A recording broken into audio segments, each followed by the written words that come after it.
Là-haut, se dresse une grande masse rocheuse. Elle tombe à pic et domine la mer. L'autre versant se garnit d'une forêt d'eucalyptus aux troncs maigres et aux feuilles rares. Le soleil y explose et caresse le feuillage. Au moment où mon histoire commence, au sommet des hommes, ou plutôt 3 hommes, 3 frères, creusent là un espace de terre et de sable mêlé de pierres. Les pioches, les unes après les autres, entament la terre sablonneuse. Une pointe, parfois heurte une pierre. Un éclat de lumière se perd parmi les rochers. Les hommes, les uns après les autres, ramassent la terre par brassées, elle s'écoule parmi les herbes sèches. En bas, les vagues claquent contre la falaise. Un des hommes s'arrête. Il est bedonnant, la moustache large. L'odeur et la sueur coulent à gros sanglots. Il voit le trou qui se creuse, se retourne, regarde la mer. Au loin, comme un oiseau. Oh non, un bateau. Ouais, des bateaux. Bientôt, des centaines de navires, des milliers de gens regarderont cette tour. Les capitaines des navires diront « C'est un homme puissant qui a construit cette unique tour pour défendre le pays en cas de guerre. Regardez la tour Ahmed. » Eh, d'accord, mon frère, tu es l'aîné, et pourquoi pas la tour Abdoul? La 3e pioche s'est arrêtée à son tour. Mes frères, et pourquoi pas la tour Rachid? Ma femme au village, elle regardera ici. Elle dira, c'est mon homme qui a construit cette tour. Comme il m'aime, et pour me voir de loin, me prouver son amour. Ensuite, elle reprendra son amphore, ira à la fontaine, les cheveux fous sous son voile blanc. Non, petit frère, dans le port, là-bas au loin, des marchands vêtus de robes de soie lèveront les yeux. Et parmi les odeurs de poulpe et d'eau salée, ils diront « C'est un homme riche qui a construit la tour Abdoul. La richesse entraîne la richesse. Peut-être que nous... » Oh, allez, il suffit, mes frères. Il est vrai que nous sommes 3. Cette tour s'appellera la tour Bakri, du nom de notre père, de son père et du père de son père. Elle sera immuable, elle défiera le temps. Ainsi rêvent les hommes, de construire des tours à leur image, d'y enfermer le monde, de laisser une trace, de marquer leur territoire. Les pioches reprennent leur rythme. La peau cuit sous la chaleur. La terre s'enlève, s'écoule, fouille à nouveau. Les alentours se couvrent de poussière. L'aîné s'essouffle à Han, les mains du second glissent sur le manche. Le cadet chante. Le trou se creuse de la hauteur de 3 paumes. Arrêtons ici, mes frères. Construisons le mur. Le trou est-il assez profond? Oui, le trou est-il assez large? Oui, peu importe la profondeur, peu importe la largeur, et c'est la hauteur qui compte. Les hommes, d'assembler les pierres, de les enchasser les unes au-dessus des autres. Le mur monte lentement, dépasse le sol, et le soir venu, le mur s'effondre. Oh, Rachid, pourquoi tu nous as dit d'arrêter? Le trou n'est pas assez profond. Nous recommencerons demain. Une de nos femmes nous apportera à manger. Le lendemain matin, les hommes de ramasser les pierres tombées, de les mettre en tas, de reprendre les pioches et de creuser la roche. À midi, ils s'arrêtent, guettent les pas. C'est la femme de l'aîné qui apporte le repas. Un voile épais et noir enserre son visage déchiré, pas un cheveu ne dépasse. Elle dépose le panier, puis s'en va. Pas très bavarde ton épouse, n'est-ce pas? Ainsi le veut la coutume. Elle n'embellit pas, tu y es pour quelque chose, je crois. Oh, elle se promenait les hanches larges, du rouge sur les lèvres. On lui a dit d'arrêter. Et moi le maître. Elle a refusé. L'homme qui l'a attaqué devait seulement lui faire peur. Le couteau a glissé, entamé la lèvre jusqu'au menton. Tu vois, Rachid, c'est une bonne leçon. Tu devrais cacher ta femme. Elle excite les autres hommes comme le faisait la mienne. Pendant ce temps, le mur monte lentement, dépasse le sol, s'élève. Et le soir venu, le mur s'effondre. Le lendemain, à midi, les hommes s'arrêtent, guettent les pas. C'est la femme du second qui apporte le repas. Un voile épais et noir enserre son visage, pas un cheveu ne dépasse. Elle dépose le panier, puis s'en va. L'après-midi, le trou s'est agrandi. Arrêtons ici, mes frères. Construisons le mur. Le mur monte lentement, dépasse le sol et le soir venu, le mur s'effondre. Le lendemain matin, les hommes de ramasser les pierres tombées, de les mettre en tas et de reprendre les pioches. À midi, ils s'arrêtent et guettent les pas. C'est la femme du plus jeune qui apporte le repas. Elle a déposé l'enfant chez la voisine. Le panier au bras, elle grimpe le sentier raide. Son corps souple balance les plis de sa longue robe noire. Les cheveux dansent dans le vent, les cheveux et le voile dansent dans le vent. Son regard pétille. Elle sourit à son homme. Comme la femme de mon frère est belle, hein, et toute violente, ouais, elle me plaît. Sans doute, elle m'a souri, sans doute que je lui plais aussi. Elle est dangereuse, hein. Et toutes les femmes faisaient comme elle, et nous, les hommes, n'aurions plus rien à dire. Quand l'homme cache la femme, il devient guerrier. Le trou se creuse lentement. Peu à peu, la terre sablonneuse disparaît, ne laisse que la roche. Tour à tour, les femmes apportent le repas. Les jours passent, mais chaque soir, le mur s'effondre. Une après-midi plus chaude que les autres, le cadet creuse. Il rêve. Qu'elle est belle lorsqu'elle joue de ses voiles transparents. Il imagine son rire comme en grelot.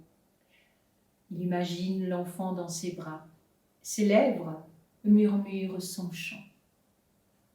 À présent, l'enceinte est large. Elle a la profondeur de 3 pieds. L'aîné s'arrête. Le second le suit. Dis donc, Rachid, hein, à te démener ainsi. Tu dois être fatigué le soir. Non. De la voir, mon désir revient. Oh, il est vrai que son voile ne cache pas grand-chose. Tu devrais faire attention, Rachid. Il y en a parmi nous qui sont prêts à tout. Et toi, frère aîné, satisfais-tu encore ta femme? Oui, bien sûr. D'ailleurs, je vais en épouser une autre. Et comment va réagir ta première épouse? On veut la répudier. Ce n'est qu'un sac d'os. Son père est mort, j'ai l'héritage, on garde les enfants. Et elle est assez causée, au travail, on reconstruit. Les hommes d'assembler les pierres. le mur de s'élever. Et déjà, il dépasse la hauteur des autres. Le soir venu, les hommes s'arrêtent, regardent, poussent un soupir. Le mur s'effondre. Oh, oh, et qu'allons-nous faire maintenant, mes frères? Il faut creuser plus profond. On est déjà dans la roche. As-tu une proposition, frère aîné? La coutume veut que pour qu'une tour défie le temps, on y enferme un corps vivant. Un chien? Non. Une chèvre? Non. Un âne ou un mulet? Non. Enfin, qu'entends-tu par corps vivant? Un être humain. Un être humain? Mais tu es fou, mon frère. Cette coutume n'existe plus depuis le temps. Oh, nous respectons la tradition, la loi écrite, sauf toi peut-être, petit frère. Et où trouverons-nous un vivant? Une vivante. Une de nos femmes. Elle aura bien plus de valeur que n'importe qui d'autre. Après tout, il suffira d'en prendre une nouvelle, plus jeune, plus fraîche. Et la mienne est encore jeune et fraîche. Un homme, une femme. Je refuse. Tu devras obéir, petit frère. C'est moi l'aîné. J'ai tout pouvoir. Et comment la choisirons-nous? Nous laisserons faire le ciel. Celle qui demain nous apportera à manger, celle-là sera l'élu. Nous allons jurer sur la tête de nos enfants qu'aucun de nous n'en parlera à sa femme. L'aîné prend un couteau, s'entaille le bras, laisse tomber 3 perles de sang sur une pierre blanche. Il fait de même avec les 2 autres, mélange les sangs. Les 3 frères retournent chez eux. Le second pousse la porte, prend sa femme à partie. Ton travail ne me satisfait pas. Demain, tu iras refaire toute la lessive. Le plus jeune rentre chez lui, prend sa femme dans ses bras. Qu'as-tu, mon homme? Regarde notre enfant qui dort. Regarde tes mains. Elles sont blessées. Tu es bien silencieux aujourd'hui. Rachid enserre le visage de sa femme entre ses paumes, embrasse ses paupières. Elle rit. L'aîné rentre tard, ne dit mot, prend son verre de thé fumant et, toujours en silence, monte se coucher. Dans le lit, chacun de son côté. Pendant la nuit, le sommeil de l'homme est agité, ses lèvres s'entr'ouvrent, ses lèvres pâles. Que ma femme est laide. J'ai trouvé comment m'en débarrasser. Il tourne et se retourne, parle encore. Le lendemain matin, les hommes montent là-haut sur le rocher. À midi, ils s'arrêtent. Assis au bord du trou, ils attendent. Ils guettent. Ils entendent le roulement des cailloux, mais aucun n'ose s'approcher du sentier. Les pas résonnent, elle est là. Le soleil joue dans ses cheveux emmêlés d'un voile léger, transparent. Elle est... Les 3 hommes en perdent la parole. On dirait un ange de lumière, si belle avec son sourire. Elle n'a de regard que pour son homme. L'aîné est déçu. Le second pousse un soupir, le cadet est pâle comme la mort. Dans son panier, des galettes de pain, des olives mêlées de thym et d'épices, des petits gâteaux d'amandes et de miel roulés sous ses doigts et séchants. une cruche d'eau fraîche. Le sort en est jeté. Elle doit mourir. Ahmed la fait entrer dans l'enceinte. Elle s'assied sur une pierre taillée en forme de siège. Le mur s'élève. Mais où est Rachid? Il est derrière toi, tu ne peux le voir. Ne bouge pas. Mais où est la porte? Tu ne peux la voir, elle est derrière toi. Ne bouge pas. Quand le mur arrive à la taille de la jeune femme, elle se lève. Regarde. Elle voit le mur qui l'entoure de toutes parts. Elle voit Rachid immobile. Le regard s'accroche. Elle comprend. Elle pose les mains sur le mur, prête à s'élancer, le visage farouche. Ahmed écrase ses doigts d'une pierre.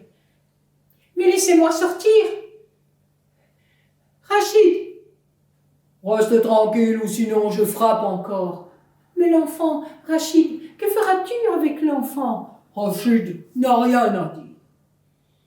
Ou sinon ta fille te rejoindra.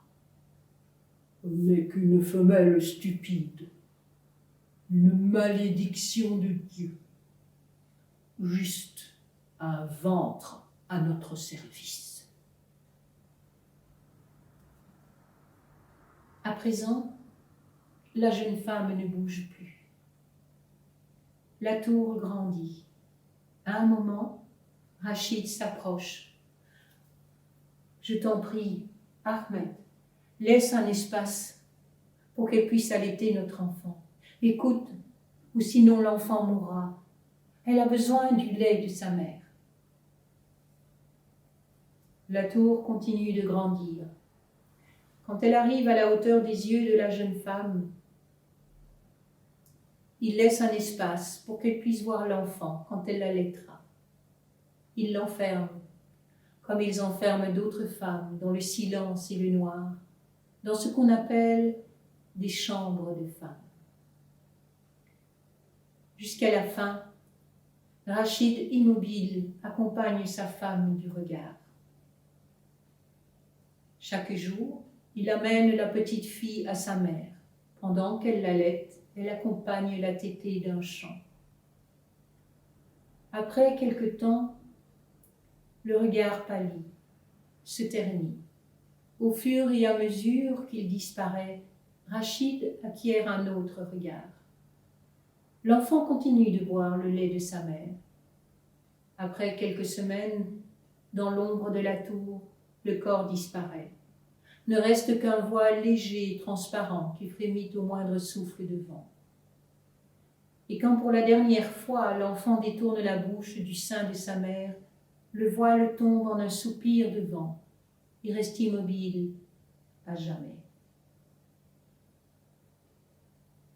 Rachid tient à sa fille comme à la prunelle de ses yeux.